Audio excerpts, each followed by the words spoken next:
insulting them and telling them, by the power invested in me, I hereby declare you husband and wife. And they feel their marriage was very religious and was very blessed. It's only an idiot, actually an idiot, who would believe that another human being who cannot even bless himself or herself can bless somebody else. It's an idiot who will believe that using Arabic or Persian or Urdu or Bengali or English language or French or German can bless anybody. I mean, if you're telling me these are words of good wishes, I can say yes, that's possible. It's possible for anybody to wish anybody goodwill in any language, and that's plausible, that's practical, that's realistic. But that is not what is conveyed here. Sometimes the so-called religious nature of the wedding is less than 100th of the percentage of the time spent on that occasion. In fact, the attitude is, get this religious matter out of here as quick as possible. You go to when people are dead and look and see what happens there. That's a social order too.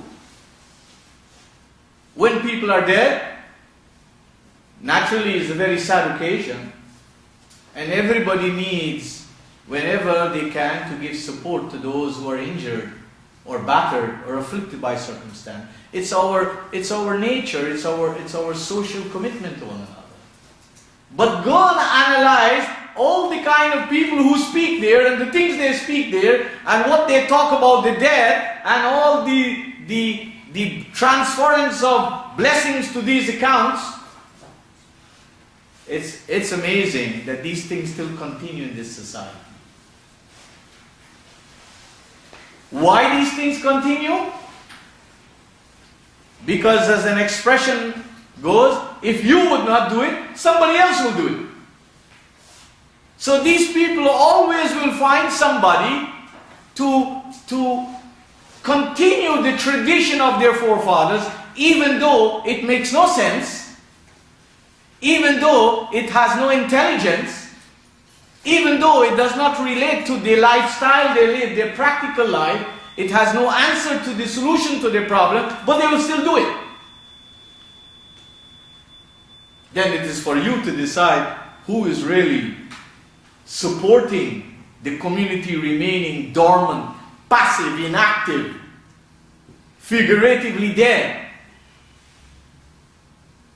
If people were to learn and were to realize that the divine order is synonymous with sense, with intelligence, with growth, with development, with freedom, with emancipation, with enrichment, with sublime and lofty existence, and with acquiring the energy and the power to change what is not favorable, nobody would accept things that don't make sense.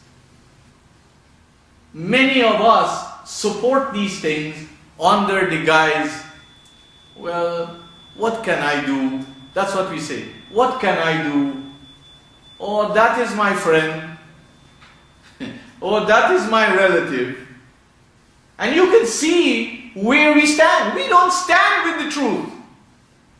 And the messenger stood with the truth. Yet we sing his name and feel we are special. If the messenger is on one side of the road and we are on the other side of the road, are we supporting him? So chapter 7, verse 157 tells us a lot about his mission.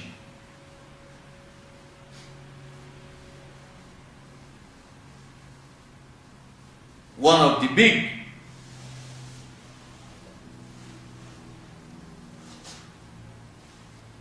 principles that he taught and he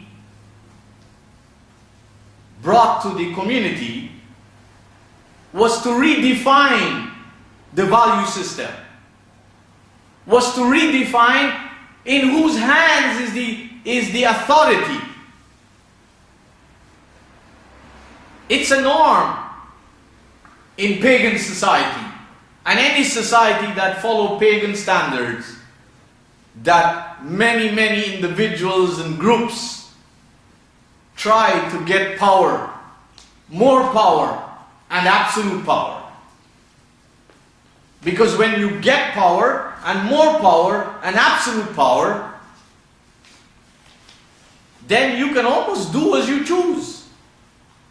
You can make others do what you want them to do. You can prevent them from doing what they would want to do. And power, the acquisition of power, is a big issue. In democracy, it's called a majority. In democracy, it's called a majority. And this was existing in the time when the Prophet came.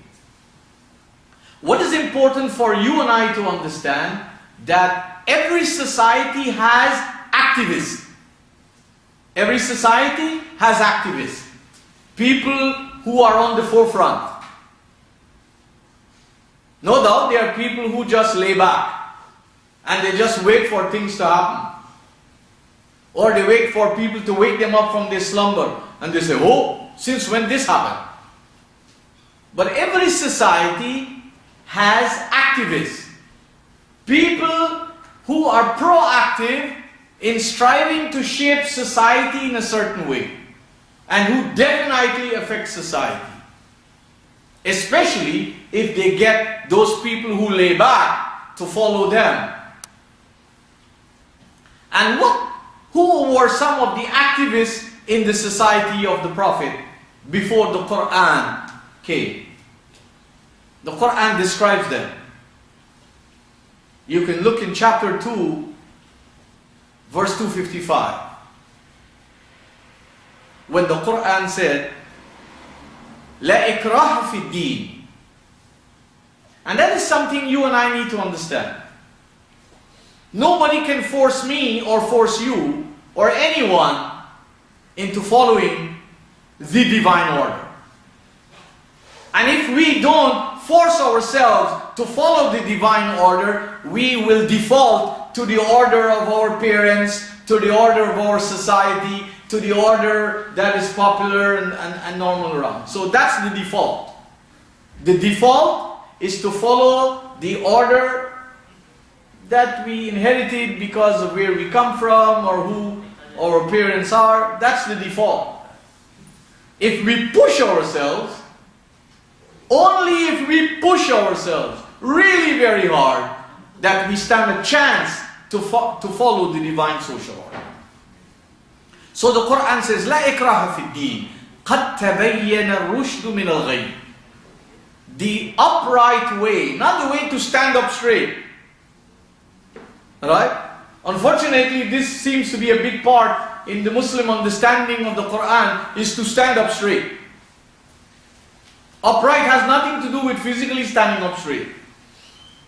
It means to make your standing, your sitting, your reclining, your walking, your talking, and your life count more than anything else, irrespective of what may be your physical posture. فَمَنْ يَكْفُرْ بِالطَّاغُوتِ وَيُؤْمِنْ بِاللَّهِ. So one of the activists in society was the Taghut in the Prophet's time. And they're there in every time. Their job is to deviate people from the divine guidance, to substitute the divine guidance with things that don't work. You want to know what's divine in your life? You don't have to come to me. I'm not a peer. I'm not nobody who can look in a crystal ball and tell you. And if I want to know what's divine in my life, I don't have to come to you, with all due respect. You want to know what's divine and really sublime in your life and my life, is what moves us away from the polluted life we are living, from the low life that we are living, from the non-productive life that we are living, to that exalted and empowering life that we live.